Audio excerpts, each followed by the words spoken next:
जय हिंद दोस्तों, बिना टाइम वेस्ट किए सीधा चलते हैं टॉपिक पे। तो इस वीडियो में हम बात करने वाले हैं यूजीसी के न्यू रेगुलेशंस के बारे में और हम इसे 3 हिस्सों में समझेंगे। पहले हिस्से में हम ये समझेंगे कि सरकार का क्या कहना है, उन्होंने ये रेगुलेशंस क्यों पास किया और पास करने के बाद अभी सुप्रीम कोर्ट ने उसके इम्प्लीमेंटेशन के ऊपर स्टे क्यों लगा दिया।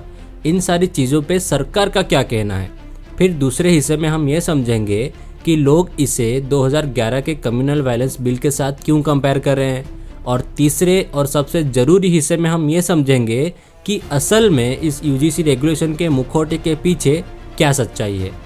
तो शुरुआत करते हैं और समझते हैं कि सरकार का क्या कह रहा है। तो बात ऐसा है कि ये जो यूजीसी के एंटी डिस्क्रिमिनेशन रेगुलेशंस हैं वो 2012 से ही लागू होते आ रहे हैं, पर दिक्कत ये था कि ये 2012 वाले कानून ज़्यादा कड़े नहीं थे, जिसकी वजह से अगर यूनिवर्सिटी कैंपस में स्टूडेंट्स के ऊपर कुछ कास्ट बेस्ड डिस्क्रिमिनेशन वगैरह होता था तो ये 2012 वाले रेगुलेशंस उन बदमाश बच्चों को ठीक से सज़ा नहीं दे पाती थी, जिसके कारण कुछ बच्चे सुसाइड कर रहे थे। तो उन सुसाइड करने वाले बच्चों के माता पिता ने और बच्चों ने ये डिमांड किया कि ये जो 2012 वाले यूजीसी रेगुलेशंस हैं उन्हें और मजबूत किया जाए।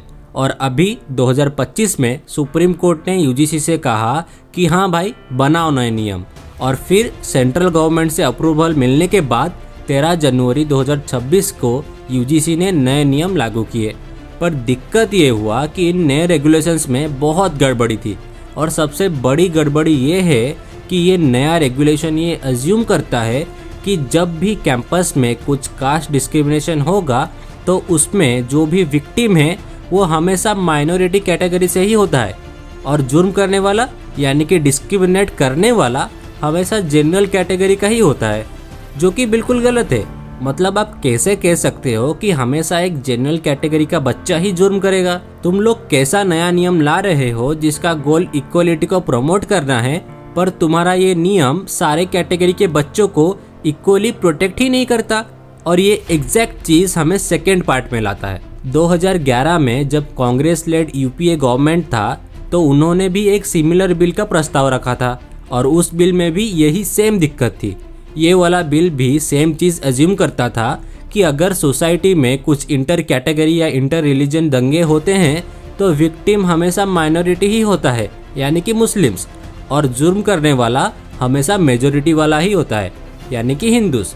पर अपोजिशन पार्टी ने, जिसमें बीजेपी भी शामिल थी, उन्होंने इस बिल को पास होने नहीं दिया।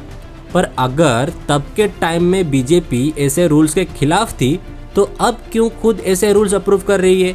और ये हमें लाता है तीसरे पार्ट में। तो अब हम इस यूजीसी रेगुलेशंस के पीछे का असली गणित को समझते हैं। तो हमें ये तो पता है कि ये नए रेगुलेशंस आने के बाद जनरल कैटेगरी के लोग एकदम नाखुश हैं और बीजेपी के खिलाफ हो गए हैं। लोग मोदी जी के पुतले जला रहे हैं, बीजेपी के लीडर्स को मारने का प्लान्स बना रहे हैं, वगैरह वगैरह। पर सोचने वाली बात यह है कि इन रेगुलेशंस को बीजेपी वालों ने ही पढ़ के अप्रूव किया है, और ये लोग इतने तो गधे नहीं हैं कि ये ना समझ सके कि ये रूल्स आने के बाद जनरल कैटेगरी के लोग बीजेपी के खिलाफ हो जाएंगे। मोदी साहब को पहले से ही ये अच्छे से पता था कि ये रूल्स आने के बाद जनरल कैटेगरी के लोग उनके खिलाफ हो जाएंगे, और शायद वो चाहते भी यही थे। पर कोई नेता जनता के एक हिस्से को अपने खिलाफ क्यों करना चाहेगा। तो इसके कुछ 2-3 रीजंस हो सकते हैं।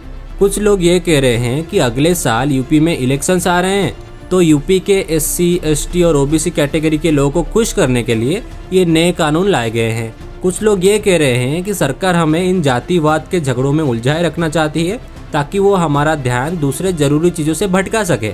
कुछ लोग ये कह रहे हैं कि अभी मोदी जी रिटायर होने वाले हैं, इसलिए वो ऐसा खेल खेल रहे हैं। पर ये सब रीजंस तो जनता के अजम्पशंस और कॉन्स्पिरेसी के ऊपर आधारित है। पर इतना तो क्लियर ही है कि ये जो कुछ भी हो रहा है वो एकदम इन नेताओं के प्लानिंग के हिसाब से हो रहा है, और हम लोग उनके प्लान्स के कठपुतली आसानी से बन जाते हैं, क्योंकि तुम बेवकूफ